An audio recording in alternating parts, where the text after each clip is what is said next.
Vamos falar um pouquinho desse filtro aqui, que pode ser um filtro que eu vou colocar, que ele fica lá e eu tenho que encaixar, ou o filtro físico do próprio aparelho pelas lâminas de multilift. Então, vamos ver lá na chamado de filtro dinâmico. Então, assim, a gente tem o uso de filtro físico ou dinâmico que compensa aquela falta do tecido da mama. Não esqueçam que esse filtro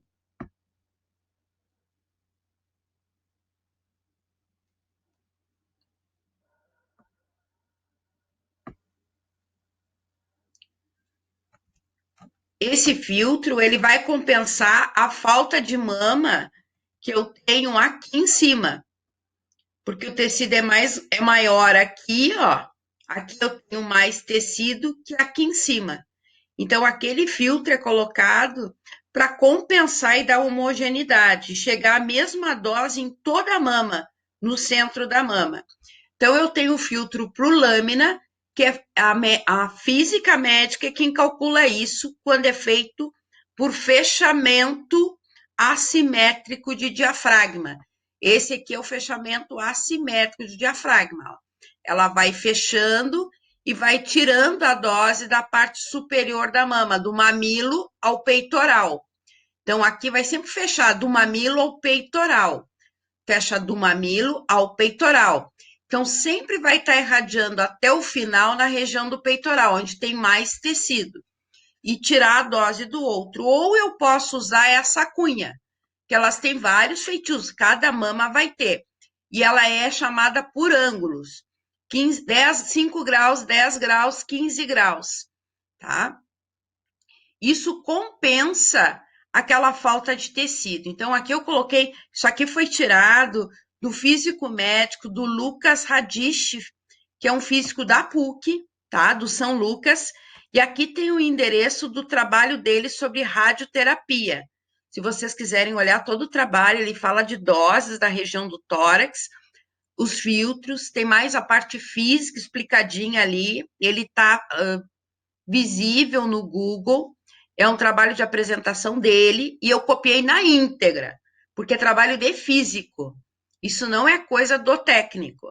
Por mais que tenha técnicos e tecnólogos em radioterapia que ajudam o físico a fazer cálculo, tá? Tem muito físico que usa um técnico para calcular e ele recalcula, para que esse cálculo fique mais fidedigno, ou seja, não tenha erro de cálculo de dose de mama, que é um dos mais difíceis.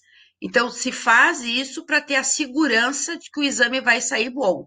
Então, muitas vezes o físico usa ele e mais um tecnólogo, ou um estagiário da física.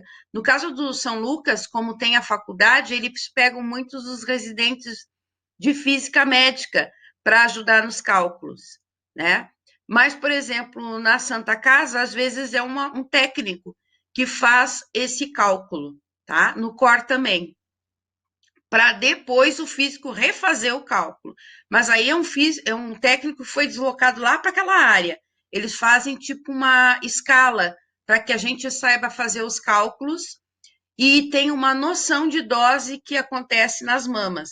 Não ficar só naquela coisa de apertar o botão, né? Então a gente vê que o filtro, as vantagens, ele não tem peso, eu não tenho que colocar lá, esse aqui é a vantagem dele. Ele é programado por computador, pelo console do AL, ou seja, eu não vou ter que ir lá entrar, trocar o filtro, ou lá girar o cabeçote.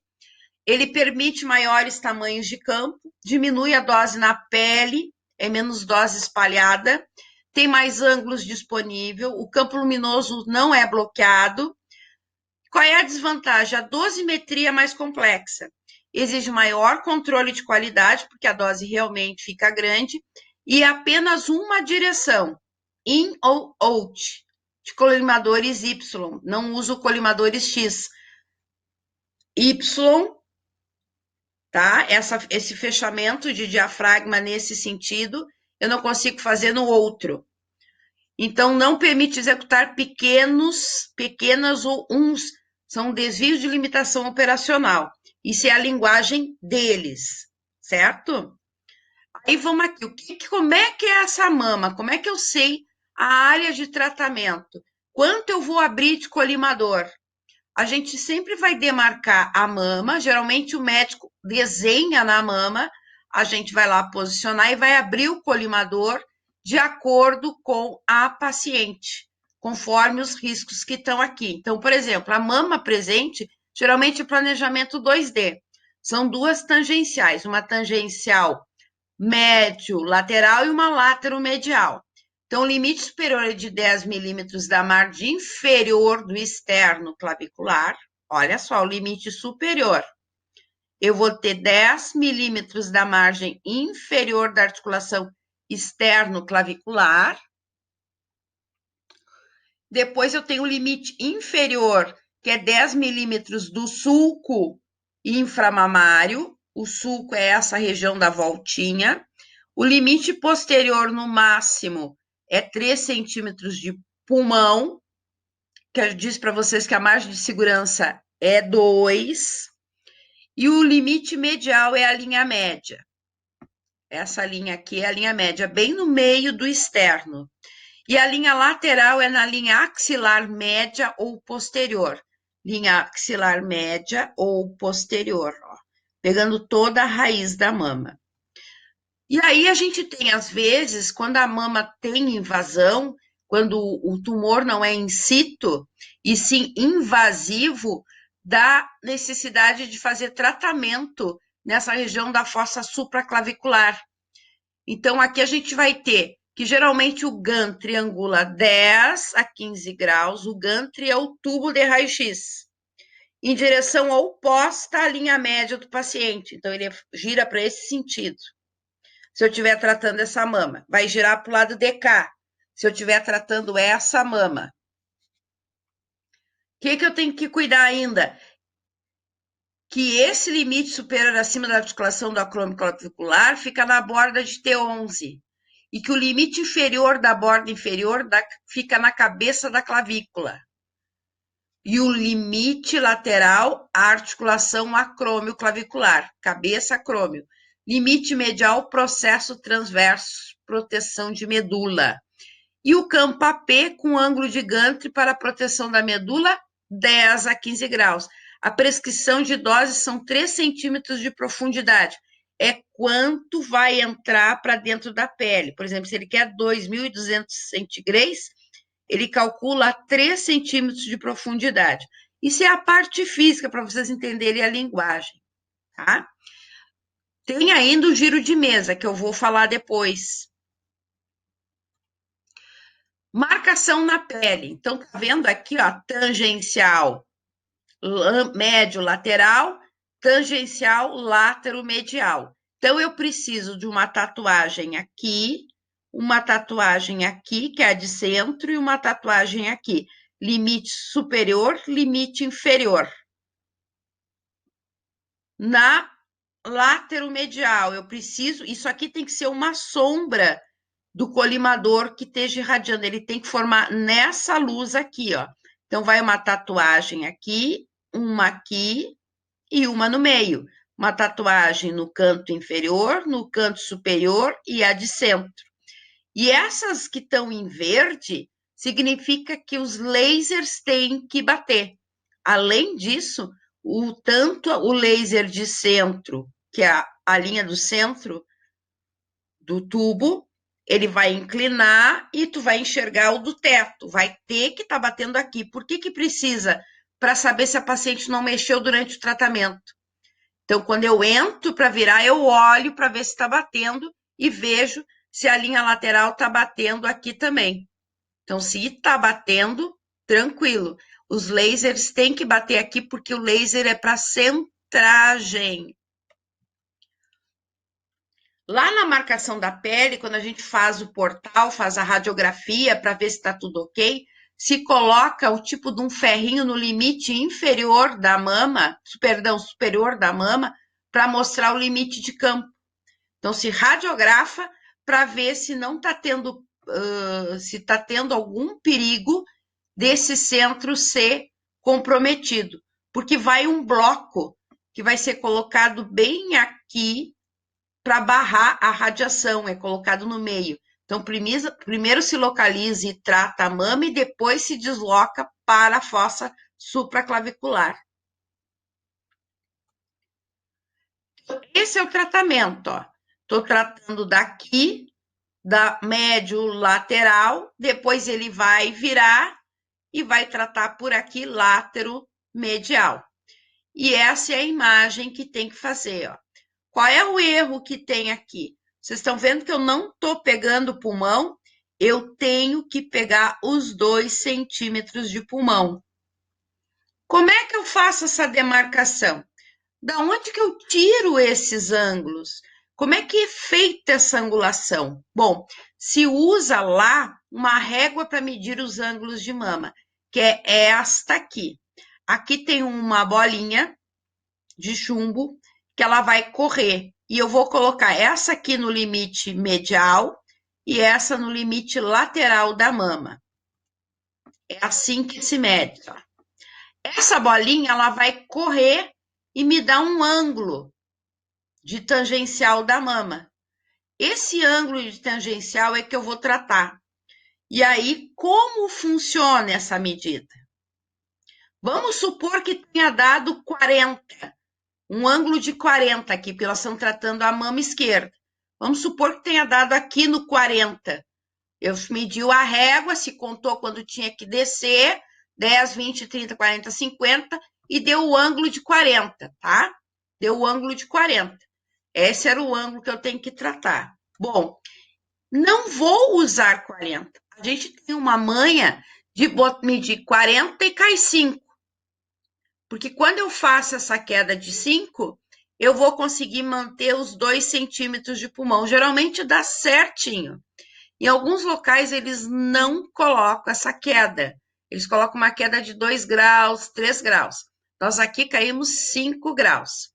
E aí o ângulo não fica 40 graus. Ele vai ficar 35 graus. Mas eu preciso ter noção, porque agora eu tenho que calcular o outro lado. E o outro lado é 180 graus para o outro lado. E os 180 graus de 40 é 220. E aí o que vai estar anotado na pasta, esse 220, cai 5 e vai ficar 225. Então, na realidade, o ângulo vai ser tratado em 35 graus e 225 graus. Esse é o cálculo que a gente faz para que o ângulo de tangencial não pegue mais que 2 centímetros de pulmão. Então, a tangencial lateromedial vai cair 220 e ela cai 5, para diminuir a radiação no pulmão. E o ângulo final, 225. Porque nós tínhamos 40. Ó, vou voltar, porque eu sei que essa é a parte mais difícil, que o pessoal se assusta em mamografia. Eu usei a régua, eu achei o ângulo. Aí tu chega aqui, pá, mas não é o ângulo. A colega foi lá e pã, caiu 5. Como assim? Isso é uma regra. Vocês vão ver que a maioria já faz aquilo automático. A gente mede e cai 5. Porque a gente sabe que caindo 5 a gente desvia um pouco do pulmão. É óbvio que isso é conferido por um filme radiográfico. Então, eu vou radiografar essa mama para ver se realmente está acontecendo isso. Se eu não vou ter que subir um pouquinho ou descer. Muitas vezes se cai 5 e se sobe um pouquinho para ficar exatamente os 2 centímetros. E a mesma coisa vai fazer para o outro lado. A radiografia são dos 2 campos. Os 2 campos têm que bater. Qual é o perigo? A colega lá mediu, deu 35 e foi lá e calculou o ângulo do 35. Aí, infelizmente, ferrou, porque vai dar 215. Então, eu tenho que cuidar que a tangencial ela é calculada pelo 40. É 40 cai 5. Faz 180 de 40, que deu 220, e cai o 5. Eu não posso fazer 180 do ângulo que tu achou aqui, porque vai dar errado. E aqui está o aparelho de radioterapia, tá? Que na aula até, as gurias, onde é que é visto isso? Onde é que tá esses ângulos? Esses ângulos estão aqui. ele aparece nessa região aqui, ó.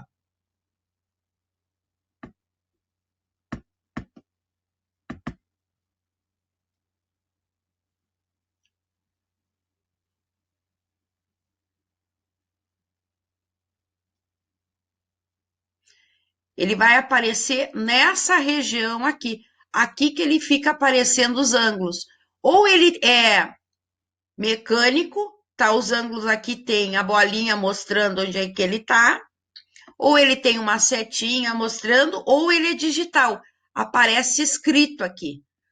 Tudo isso fica anotado naquela pastinha do paciente, que tem que ter uma pasta física, onde está anotado tudo que foi feito de planejamento do paciente.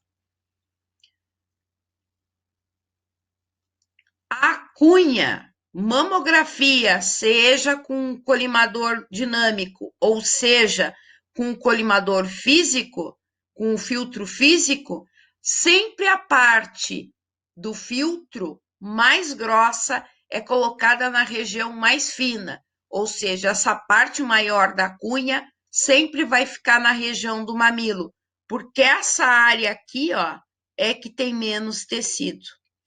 E aqui a gente tem que cuidar, ó, para os 2 centímetros de pulmão irradiado, que é o limite. Não esquecendo que é 3 o máximo.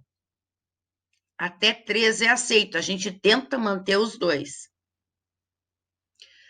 Com relação ao ângulo do gantry, quando a gente vai fazer a fossa, ó, esse aqui é o planejamento da fossa supraclavicular. Se eu for tratar essa mama esquerda, eu vou ter que dar uma angulação de 10 a 15 graus para sair da coluna, da traqueia e do esôfago.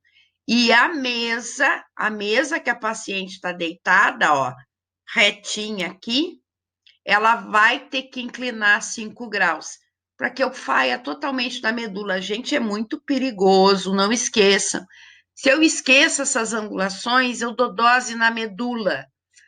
E a medula, dependendo da dose máxima, ela secciona, ou seja, eu deixo a paciente paralítica. A responsabilidade do técnico na radioterapia na hora de fazer uma fossa subclávia é muito importante, ela não esquecer nenhum ponto, senão eu dei dose na coluna, certo? Então tem que cuidar, além da centragem, todos os ângulos que é utilizado na radioterapia.